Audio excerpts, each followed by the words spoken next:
Simon Told Helen wins a half length. Zach Manelli second. Welcome to Greyhound Gossip. Peaky Blinders start cheering for Tommy Shelby wins the WA Sprint Championship final. Featuring Peter O'Neill and Leia Ernest. Mozza moves up to Mermaid Manelli. Fab's Gem 3 deep. Here comes Fab's Gem. Hard Style Rico by 5 lengths to Simon Told Helen. Third, Tommy Shelby. This segment is dedicated to the discussion and promotion of greyhound racing. Cindy's Oliver, Rockstar Patriot, Paul Stewart, back-to-back with Rockstar Patriot in the Galaxy. Handsome Prince, a bolder clear. The former Tasmanian Handsome Prince has won the $1 million chase.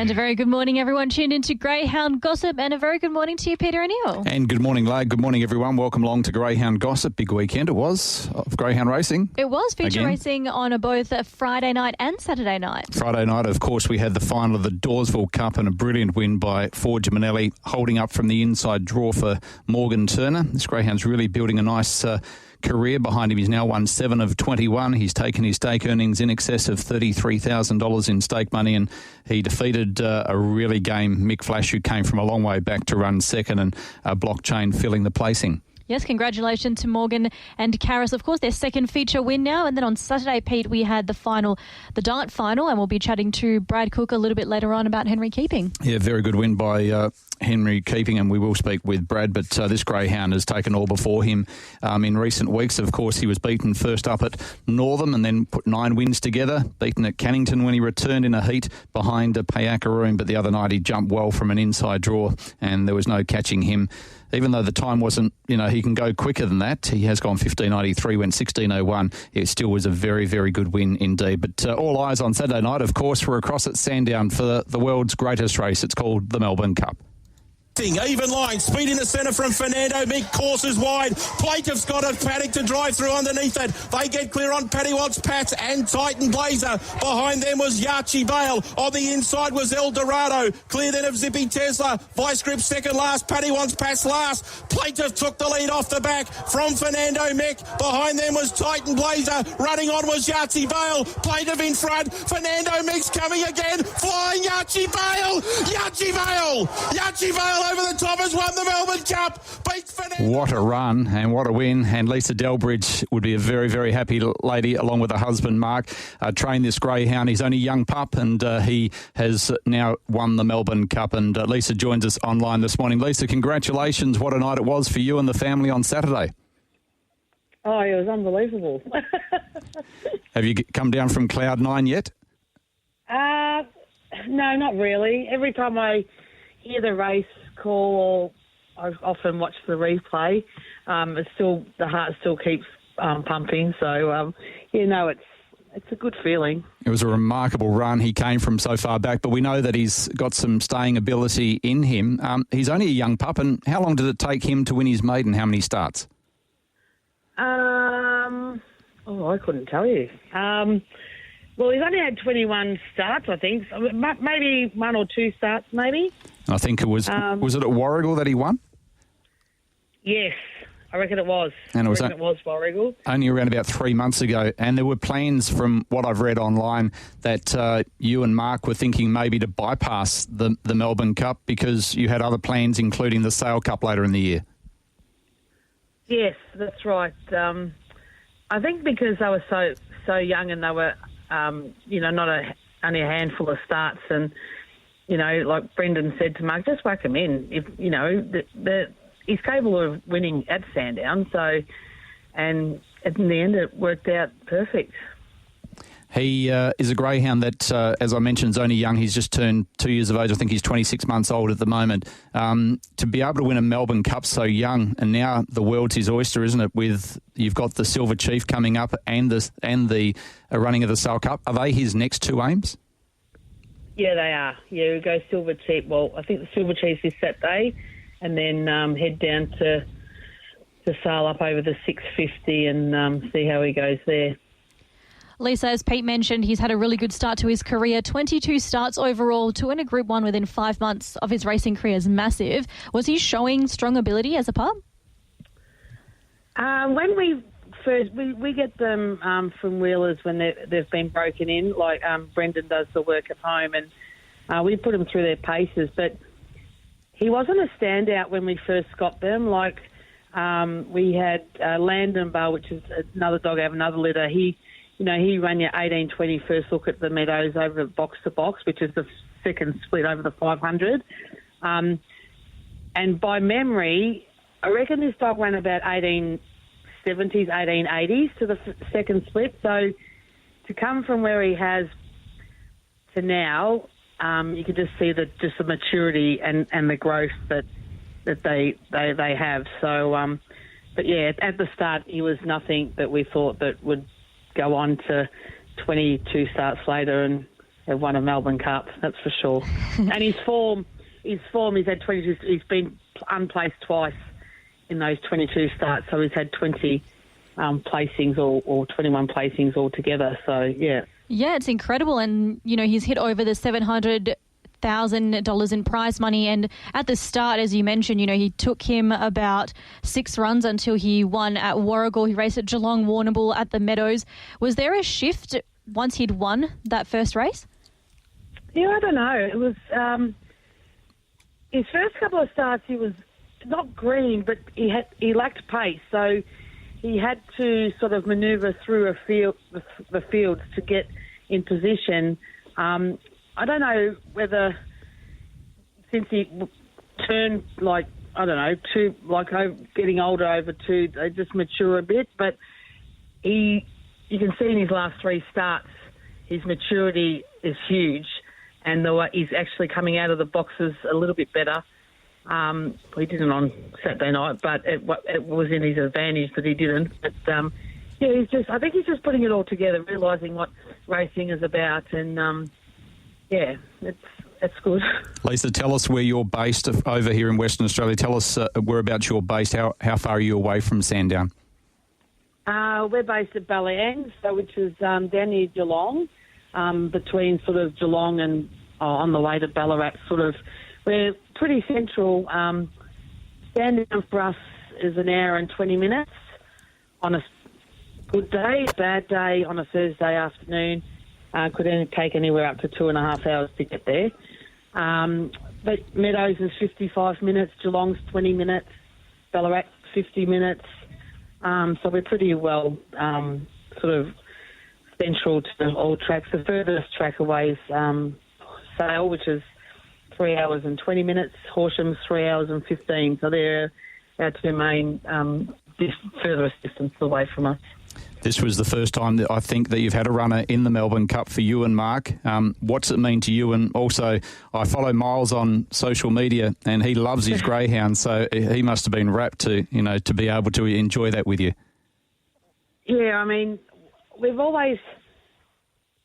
put dogs in the heats before, and always bombed out, never made a final. So to make a final, first off, is a big achievement. To win a Melbourne Cup is a huge achievement, and it just solidifies, I suppose, that you're doing everything right. You have got the ability, to get these accolades, and it's the prestige, I think, of the race as well. That you're going to take that with you wherever you go. You've won a Melbourne Cup. No one can take it off you. Like it's you're up there with the best of, Graham Bate, Jason Thompson, David Gill. He's won his 2 in the last 5 or something. Like big names that you aspire to be like. And Miles, he does love his greyhounds. He got absolute thrill on Saturday night. He's caught him. He catches. It's hard because he's still at school, but being on the weekends, he can come catching and whatever. And he was absolutely over the moon catching, and he loves handling. And he doesn't want to make it his life, but he said after he retires from what he wants to do, he'll come back to dogs, but he'll be still in the picture on weekends and whatever else. So. Yeah. It's great to see your family sharing that. And speaking of family, you mentioned Brendan Wheeler and, of course, his father, Paul, who is a legend in the sport, and his father as well, who passed away 12 months ago. I'm sure Paul and your dad, who only passed away a few years prior to that, I'm sure they would have been smiling down from above on Saturday night on all of you. Yeah, that's for sure. I wish my dad was here because all he wanted was us to win a big race and him be here. But I know he was with us in spirit. And Paul, I think Paul was riding that dog home actually because he sprouted wings down the home straight. So, but I mean, it's a big loss for both people. But we keep going on and keep, building the legacy. So that's the main thing. Just one final question, and congratulations to you, Mark, and the whole family, and also the Wheelers. But have you had a phone call in regards to the Phoenix, and would you consider the Phoenix with him, or will you concentrate just on the Silver Chief and the Sail Cup? Well, we haven't heard anything from the Phoenix, but I suppose if they've been in touch with Brendan, I'm not sure. But that's their call. That's not our call. But if not, we'll just head to the Silver Chief and then to Sail. He's an exciting pup. We're excited for you. Congratulations once again, and thanks for joining us this morning on Greyhound Gossip. Thank you very much. Good on you, Lisa Delbridge, and great to see they're a lovely family, and to see them share that with a wonderful young pup in Yachi Bale saluting there on Saturday night. We'll talk about the run of Vice Grip with Jason Lincoln a little bit later on. But let's go back to Saturday night. And, of course, we had the Dart Final, a race that is certainly building. It's only been going for 3 years now. The first two taken out by two very, very talented chasers in Rollout and also Benidorm. And a greyhound trainer that is certainly very, very talented in preparing sprint greyhounds is Brad Cook, and he joins us online after Henry Keeping's brilliant victory, and he's got the dogs around him this morning. Brad, congratulations. Morning, Peter. Morning, Larry. Yeah, thank you very much. It was a very nice night on Saturday. Congratulations again, Brad. And, he was the king of Northam, Henry Keeping, and now he's making his mark at Cannington as well, after his win in the Dart Final. Yeah, we're probably a little bit lucky on the weekend. We did draw well, quality field, and probably a couple of the better dogs, Fawn Roller and Pia Karoon, probably drew the wrong way round. But, look, sometimes box draws do play a part, and you need a little bit of luck when that happens. But you've also got to take advantage of it and, come out fantastic and use the box to perfection. He's had a remarkable last 2 or 3 months, hasn't he? You mentioned Northam, and he lost the first start up there, and then he put 9 together, and he was going for his 10th win, and he was beaten as an odds-on favourite in the heat. Were you surprised that he got run down by Pia Karoon? Not really. I've watched Pia Karoon run 21.7 over the 380. It's a dog that can really run. I think it's a dog who likes to run as fast as the one that's, up in front. So, if I had been beaten 3 or 4 lengths by Pia Karoon, I might have been a little bit surprised. But he's got a lot of ability, that dog. So, wasn't really surprised, wasn't disappointed. I guess every race you go by when you've won a few, there's a little bit more pressure that builds. Apologies, I'm not sure. I think there must be a fire somewhere. The helicopters are just leaving Jandakot Airport. Really solid run from him, and to bring his form down here. I know he was shooting for 10 in a row in the heats, but it's not Northam. You are going to a different track. I was hoping that with the Safe Chase lure looking to start, it might give him a little bit of an advantage going into those heats, but unfortunately they did have to change back to the cable lure, so it probably put us all back on an even ground again. You must be excited too to own this, or to race this greyhound for Ryan Levitsky, who's got quite a few greyhounds with you, and also Lopesy, who you'd remember, growing up in the greyhounds, and Ryan's dad and Mark Howes, of course. But to see the excitement on the owner's face when, a greyhound, we talk about Perth Cups and so forth, it's a dart, but, it doesn't matter whether you win a maiden or a Group 1, doesn't it, these days? A win is a win, and the excitement that you see on the owner's face or hear in their voices is so exciting. It's really funny, isn't it? When I got into the sport, you wanted to talk to Lopesy because if he was interviewing you, you knew you had a winner. And, it was super competitive when I first started training, and you go to the track on a Saturday night and all that you wanted to do was have him come up wanting to talk to you because you knew your team was travelling well. And I guess now the table's turned, he wants to talk to me all the time. But it is nice, like Ryan's Levitsky and whatnot. He's really supported my kennel. He enjoys all the dogs, no matter the distance they're racing over. And, when he's had, dogs with Peter Cameron of the quality of Campini and whatnot else, and, he enjoys watching a dog race in a 300-metre final, you're training for owners who just love the sport, and that makes your job a lot easier when they enjoy the dog for what it is. There's no pressure to have that dog run further or perform over a longer distance. They just enjoy them for what they are. Well, speaking of the distance, Brad, now 275 and 297, of course, at Northam is the trip that he's been racing over. But do you think he'll step him back up to the 380 at all at Cannington? We may do shortly. Unfortunately, not long after he did win a few 380s earlier in his career, he had a lot of growth plate issues, and we had to give him some time off. And he probably, because he's had a bit of time off, he gets a little bit lazy around the kennels and in the run. So probably we may try it going forward, but while he's going well over this distance, I like to keep him.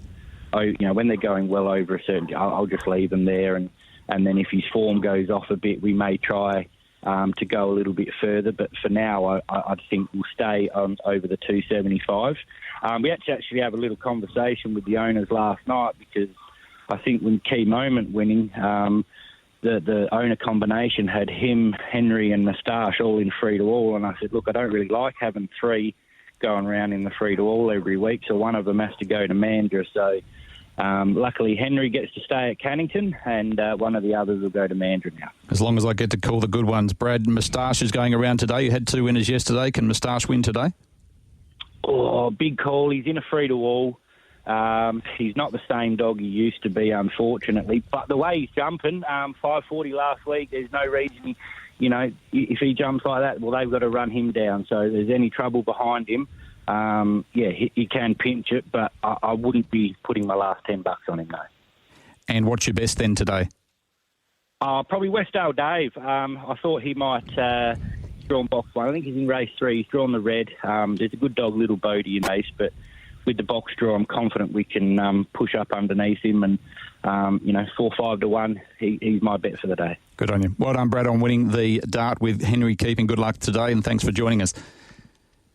Anytime. Thank you very much. Appreciate it. Brad Cook joining us this morning. He's certainly in form. He's trained a lot of winners. He was the leading trainer, which we failed to mention, to congratulate Brad up at Northam for the season, and he started the Cannington season in fine form as well.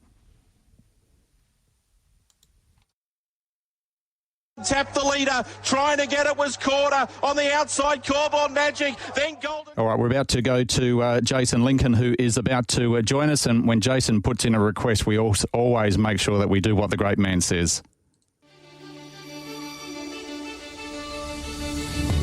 Now on Greyhound Gossip, we welcome the Greyhound guru, Jason Lincoln, from Sky Racing. She's a pearl in full flight at the home turn. She led it by 6 on Coast Model. Richard Otter getting up on the inside. But this is greatness from a champion. She's a pearl wins the $10 million chase. And a very good morning to Jason Lincoln from Sky Racing. How are you, Jason? That's outstanding. I hope you had a whole team working on that all week. We have Craig Willis. We had to go to the top of the tree to get Craig Willis, who normally announced the AFL Grand Final. I know you like your AFL, so we thought, well, we can't go anywhere but Craig, and he was good enough to do the voiceover for you, so we'll be playing that every week before we get you on. That's fantastic. I'd have been happy with you. I know. So no. Get him. That's outstanding. Well done. So, how was your weekend, and what an outstanding weekend of greyhound racing, not only here in Western Australia, but especially across at Sandown. We spoke with Lisa Delbridge earlier on, and what a family affair it was for them, and what a win by Yachi Bale. Yeah, absolutely. Well, I think I earned my intro. Hopefully everyone had something on Yachi last week. We tipped him up, Pedro, and he never ceases to amaze you, the dog. He's not long out of restricted company, really, but the last, I'd say, 8 weeks in particular, he's taken huge strides forward, and his track sense, I guess, has been the real feature of his wins recently, Pete, and just that, well, I've used the term a few times on Saturday night, but he's just got a manic will to win, doesn't he? He certainly does. A remarkable greyhound. Can we just touch on Vice Grip? He didn't have a lot of luck going into that first corner. No, that's right. He just got stuck behind, I think it was Paddy Wants Pats there, who he was checking off heels, ran up the track, and, that put him out of it. He needed to nail the jump better and get in front of Titan Blazer. That's where his race could have been won. On the map, as it panned out, had he got that spot, he may well have won the race, but in the end, he didn't take advantage. I'll come back and talk to you about what that does to Vice Grip and also Yachi Bale in regards to the Phoenix. We'll talk about that in a moment, but it was a remarkable night of greyhound racing later on Saturday night, as I know you were watching at Sandown, and one of the races, like one of my favourite races of all time, and it just panned out perfectly for a race caller, was Electra, and we're going back to probably when you were still at school in 2008. But the way this race panned out, and I'm talking about the Bold Trees, let's pick up the concluding stages.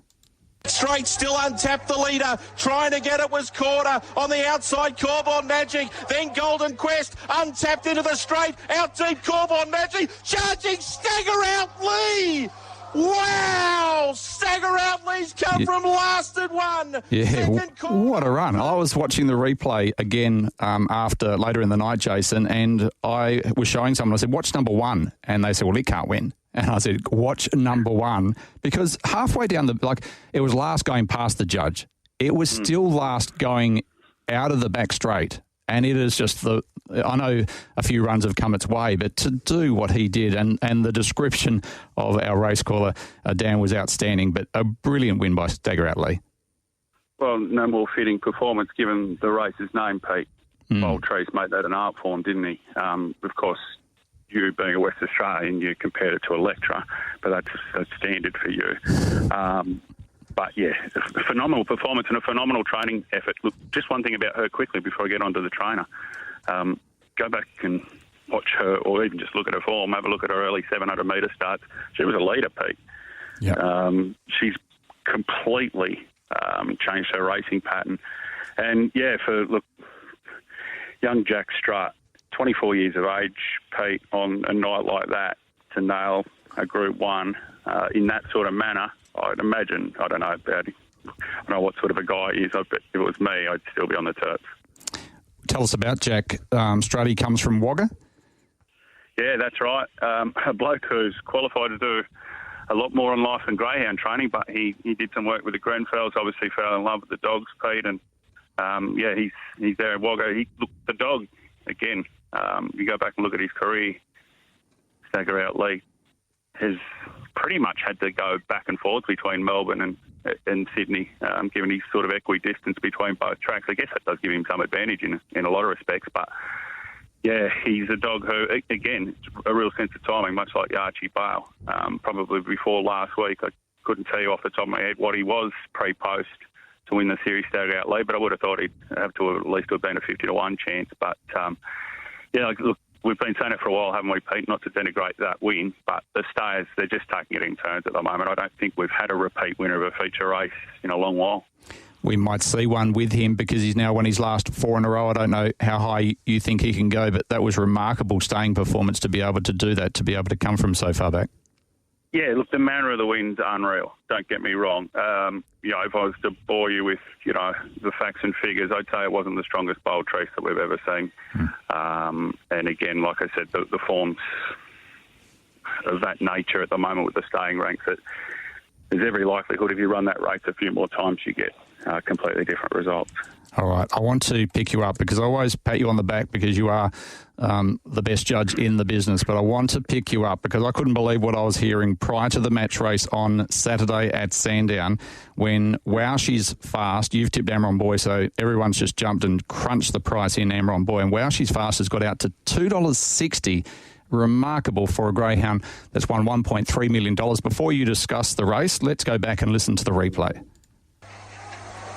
Racing Wow, She's Fast jumped really well. Wow, She's Fast and Amron Boy to the post the first time. They get into the turn, and Wow, She's Fast leads. Wow, She's Fast in front of Amron Boy, who's still got the rail, but goes back a length and a half. They went 5.12 to the first marker. Wow, She's Fast, 2 in front. Amron Boy's got a find. He now starts to lift. They turn. Wow, She's Fast. Amron Boy's coming. She's coming. But Johnny. Wow, She's Fast wins. Beats home Amron Boy. It's sometimes difficult to call a match race with only 2 dogs. It's sometimes easy with 8, but Daniel Hibbard covered it perfectly, and punters just love these match races, don't they, Jason? There should be more on the calendar around Australia, and that was brilliant to have 2 dogs finish so close together. It obviously helped that Wow, She's Fast began so well.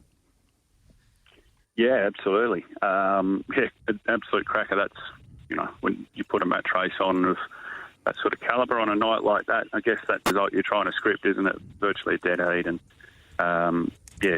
analysing the race, she jumped better. He had an opportunity probably going into the first turn to own that run on the inside of her, and he just couldn't. And then again at a later stage, he probably had a chance to just drive up, and whether there was just not enough room, it balked his momentum a little bit. Not to say he should have won the race or make excuses. The other dog was too good on the night, but that's just analysing the race. Look, the prices, in terms of my tips, I mean, I've got to put them in on a Wednesday, Pete. I wouldn't have, my tips are my tips, but they went up, I think, 180, Wow, She's Fast, Even Money, Amron Boy, and I just knew that wasn't going to be the SP, and with the draw, I thought he might be good enough to kick up and hold up. But I mean, when there's only 2 in it, Pete, it's not hard to be wrong. No, and the fact that she got out, that's what people make the decisions. They decide to go Amron Boy, the price has changed, and then she gets out to a backable price. Then, if you're clever enough, then you would back her. But it was just a remarkable race. I think it's outstanding, and she'll obviously now go on to lay the Phoenix. You have the market there with Tab Touch, and it's very close to the top. It is. Well, She's Fast at $3.60 and She's a Pearl at $3.80, and then we've got Amron Boy at $5, Plaintiff $7, Paddy Wants Pats at $8, double figures upwards the remainder. What are your thoughts, Jason? Who gets the final couple of slots? Obviously, Queensland will make their decision later this week. Yeah, well, in terms of the market, I don't know. It might sound flippant, but I just think they should all be $5 because probably whatever draws the Reds going to run favourite. Look, the last couple of spots, what are we down to? I think RSN is possibly one, and just on the grapevine, I'm hearing that they might be selecting McInerney. That's not that's certainly not coming from them. That's just what I'm hearing. Then I think it only leaves the Queensland dog. Look, on the dogs that remain. There's one other Peter. Oh, that's right. Yeah, and with him, I'm only hearing on the grapevine, but I think Eldorado might have been in the pole position there. But I don't know whether that's changed after Saturday night with Yachi Bar winning the Melbourne Cup. I would have thought you'd be mad not to speak to connections there, wouldn't you? I think it's 50,000 to run fourth, and I think irrespective of the box draw, there's every chance that he's going to run in the top 4. I had Bunny Brash messaging me on Monday after he thinks that I'm the manager for Vice Grip. Are we out? Well, I mean, it's not a decision I have to make, Pete, but I think that possibly that might be the case. I'd still give him a slot. Yeah. Well, look, I think from the dogs that we've just mentioned, he's certainly no worse than those. So it'd be interesting to see where they go with him now. Have you got any idea? No, I think they're hoping for a slot. I think he beats Eldorado and McInerney in the Phoenix final if he gets a run. But whether he gets a run or not is problematical, and whether these dogs will be coming across for our own slot race next year, and still 4 or 5 months away. So a lot of water to go under the bridge. We've got, just before we let you go, we've got this week heats of the Silver Chief and one of our greyhounds went across electrified, went across and trialled very well at the Meadows earlier in the week. Yes. You'd have to tell me what it ran. I'm not on social media, Pete. 29.20, I think, but that's off the top of my head. I'm not 100%, don't quote me on that. And then we've got, obviously, the Sale Cup, of which the Melbourne Cup winner, Yachi Bale, that's his main goal. Yeah, that's interesting. Well, I mean, he'll go around in the Silver Chief first and foremost, Yachi. Yeah, I don't know. He's had a couple of goes at 600 already, Pete, and I'm obviously right there in the fan club, but I would say he's still, at this age, with the experience he's got under his belt, I would still probably have him pegged as just a very strong 500-metre dog. 650 around sales, pretty tough. That might just come a bit soon for him, but with the way he's progressing, never say never. Okay, hope you like the intro. We'll look forward to catching up with you again next week. Yeah. Thanks, brother. Good on you. Jason Lincoln joining us, and what a weekend it was of greyhound racing. And, of course, it continues day after day after day, Leah, as we count down to not only we've got the running of the Silver Chief heats this week, and then we've got the Phoenix and we've got the Sale Cup. We've got some big races coming up here in Western Australia, including the Christmas gift in a few weeks' time. And tonight we go to Cannington, the first race there getting underway just after 6 o'clock.